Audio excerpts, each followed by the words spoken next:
శ్రీమాత్రే నమ. జయ గురు దత్తాత్రేయ నమ. ఈ వీడియోలో మనం ధనుస్సు రాశి వారికి డిసెంబర్ 28 నుంచి జనవరి 3 మధ్యలో జరగబోయే వార ఫలాలు పరిశీలించినప్పుడు ధనుస్సు రాశి వారికి ఈ వార ప్రారంభం ఒక అద్భుతమైనటువంటి యోగంతో ప్రారంభమైంది. సాధారణంగా భాగ్యాధిపతి రాశిలోకి వచ్చినప్పుడు జాతకుడు యొక్క అదృష్టం ఫలిస్తూ ఉంటుందన్నమాట. అంటే ఏ ప్రయత్నం చేసినా అతనికి అదృష్టం కలిసి వచ్చి ఆ ప్రయత్నంలో అతను విజయవంతం అవుతూ ఉంటాడు. అలాగే కొంత దైవభక్తి పెరుగుతూ ఉంటుంది, తల్లిదండ్రుల మీద శ్రద్ధ పెరుగుతూ ఉంటుంది, గతంలో చేసినటువంటి పొరపాట్లు సరిదిద్దుకునే ప్రయత్నం ఒకటి జరుగుతూ ఉంటుంది. అయితే ఇప్పుడు భాగ్యాధిపతికి లాభాధిపతి అయినటువంటి శుక్రుడు కలిసి ఉన్నాడు. అతి దగ్గరగా కలిసి ఉండడం వల్ల ఏమైందంటే శుక్రుడు కంబస్ట్ అయినప్పుడు సాధారణంగా స్త్రీలతో విరోధాలు వస్తుంటాయి, స్త్రీలకు ఆరోగ్యం ఇబ్బంది పెడుతూ ఉంటుంది, ఏదైనా స్త్రీల వల్ల ఎక్కువ సమస్యలు రావడం జరుగుతూ ఉంటుంది.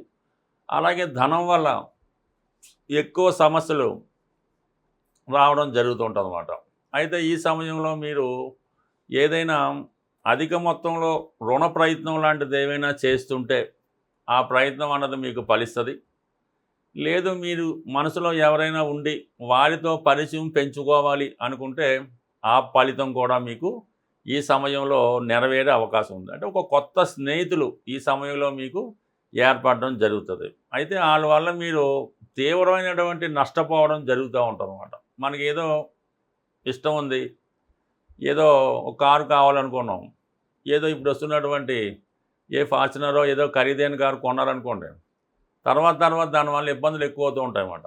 సో అలాగే ఇప్పుడు మీరు ఏ పరిచయం పెంచుకున్నా, ఏ డబ్బు అప్పు తెచ్చినా, ఎవరితో కొత్తగా పరిచయం పెంచుకున్నా వారిని మీరు మెయింటైన్ చేయలేక ఇబ్బంది పడవలసి ఉంటుంది. కాబట్టి అటువంటి గొప్ప ప్రయత్నాలు ఏమీ చేయకుండా సింపుల్గానే మీరు ప్రస్తుతం ఎలాగున్నారో అలాగే ఉండడం మంచిది. అయితే మాత్రం ఆదాయం మాత్రం కంపల్సరీగా పెరుగుతుంది. కొన్ని కొత్త వ్యాపార అవకాశాలు వస్తాయి.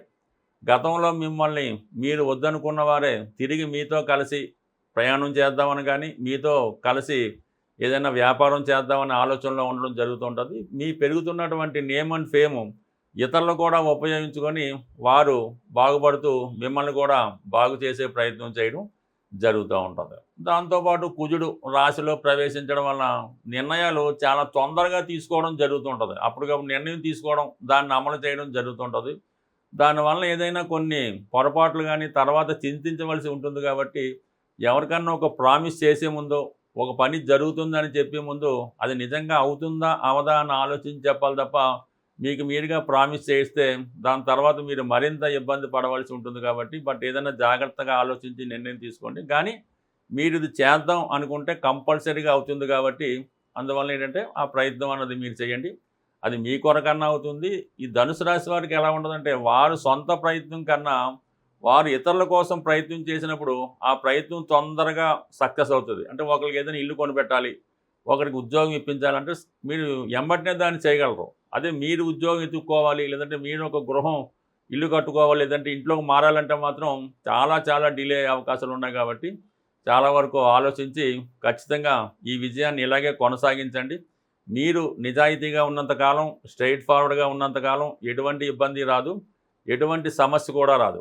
దాంతోపాటుగా మీకు ప్రస్తుతం గురువు 7వ స్థానం నుంచి రాశి మీద దృష్టి పెట్టడం వల్ల ఒక అద్భుతమైనటువంటి 1, 5, 9 ఈ 3 కూడా మీ రాశిలోనే కలటం వల్ల ఒక విధంగా ఆ సాక్షాత్తు ఆ లక్ష్మీ అమ్మవారి యొక్క అనుగ్రహం సంపూర్ణంగా ఉంటుంది. ఒక విధంగా లక్ష్మీ నారాయణ యోగం అనే ఒక యోగం ఏర్పడడం వల్ల అటు దైవశక్తి, మీలో ఉన్నటువంటి టాలెంట్కి సరైనటువంటి గుర్తింపు రావడం జరుగుతుంది. కాబట్టి విజయం వైపు దూసుకుపోవడం మంచిది.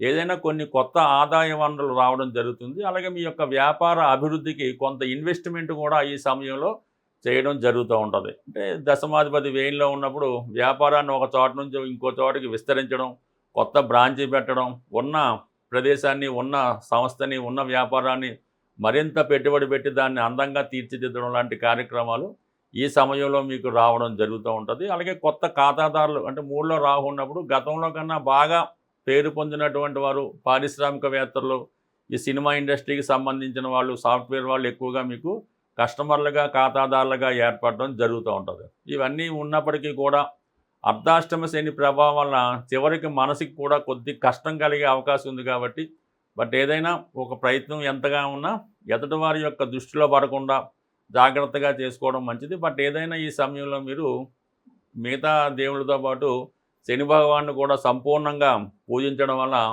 ఇటువంటి మనసుకు కష్టం కలిగించే సంఘటనల నుంచి బయటపడే అవకాశం ఉంటుంది. ఈ వారం నుంచి మనం 2026వ సంవత్సరంలోకి ప్రవేశించడం జరుగుతూ ఉంది. అయితే మరి ఈ ఇంగ్లీష్ సంవత్సరం కాబట్టి కొంతవరకు న్యూమరాలజీని కూడా మనం ఉపయోగించుకోవడం మంచిది.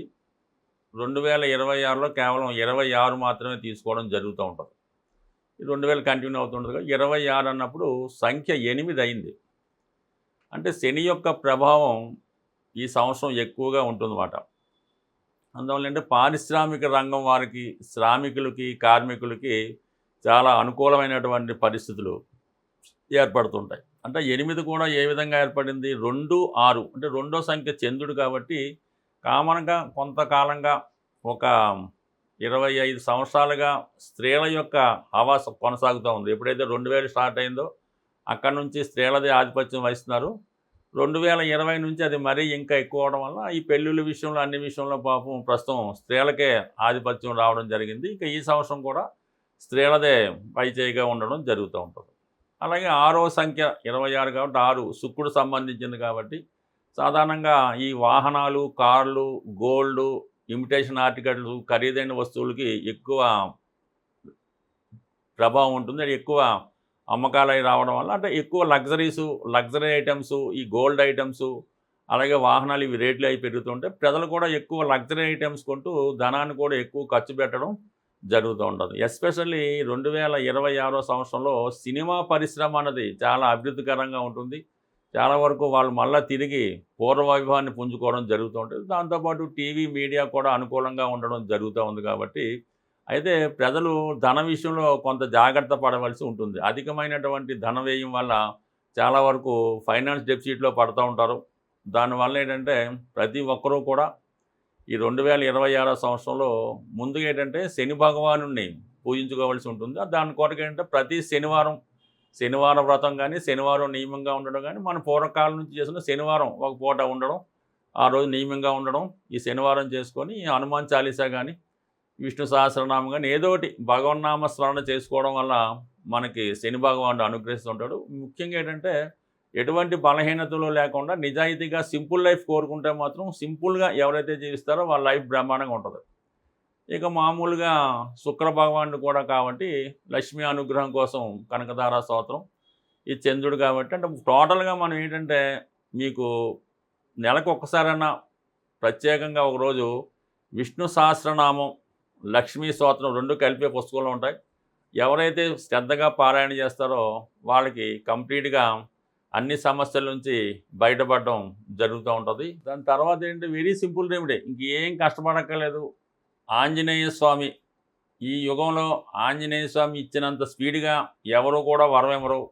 మీకు ఏ పని కావాలన్నా, ఏ ప్రయత్నం కావాలన్నా ఆంజనేయ స్వామిని పట్టుకుంటే మాత్రం 2026 శని యొక్క ఆధిపత్యం ఉంటుంది కాబట్టి ఆంజనేయ స్వామి ఇంకా తొందరగా మీకు ఫలితం ఇవ్వడం జరుగుతూ ఉంటుంది. ఆంజనేయ స్వామి చిన్న టెక్నిక్ ఏంటంటే మీరు ఉద్యోగం కొరకు ప్రయత్నం చేస్తున్నారు, ఉద్యోగం కొరకు ప్రయత్నం చేస్తే శనివారం రోజు ఆంజనేయ స్వామి టెంపుల్కి వెళ్ళి సింధూరంతో పూజ చేయించి వడమాల కానీ, స్వామికి ఇష్టమైనటువంటి బాగా పండినటువంటి 5 అరటిపళ్ళు ఇవ్వడం వల్ల ఇలా కొన్ని శనివారం వెళ్తే మీకు ఉద్యోగం అనేది కంపల్సరీగా వచ్చేస్తుంది.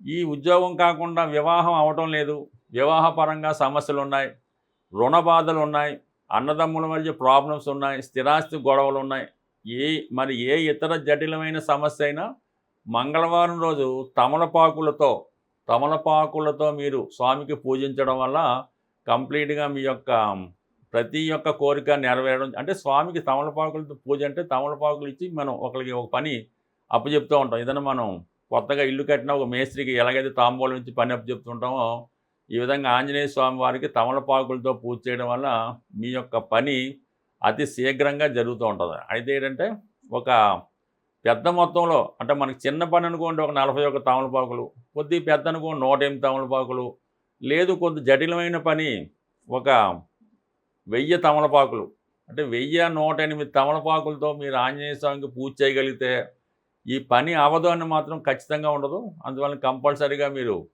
ఎక్కువగా ఆంజనేయ స్వామి ఏంటంటే యవ్వనంలో ఉన్న వాళ్ళకి, యువకులకి బాగా ఉపయోగపడుతూ ఉంటాడనమాట. అంటే 36 సంవత్సరాలు లేదంటే 45 ఇయర్స్ లోపు ఉన్నవాళ్ళు ఆంజనేయ స్వామిని పూజిస్తూ ఎప్పుడైతే ఆంజనేయ స్వామిని పూజించామో ఆ ఒక్కరోజు మాత్రం బ్రహ్మచర్యం పాటించగలిగితే దాంతోపాటు మిగతావి కూడా దూరంగా ఉంటే మంచిది. ఈ విధంగా ఏదో ఒకటి మనం కావాలంటే ఏదో ఒకటి వదులుకోవాల్సి ఉంటుంది. ఈ విధంగా చిన్న నియమం పాటించడం వల్ల 2026 మీకు అద్భుత విజయాలు సాధించడం జరుగుతుంది. స్వస్తి.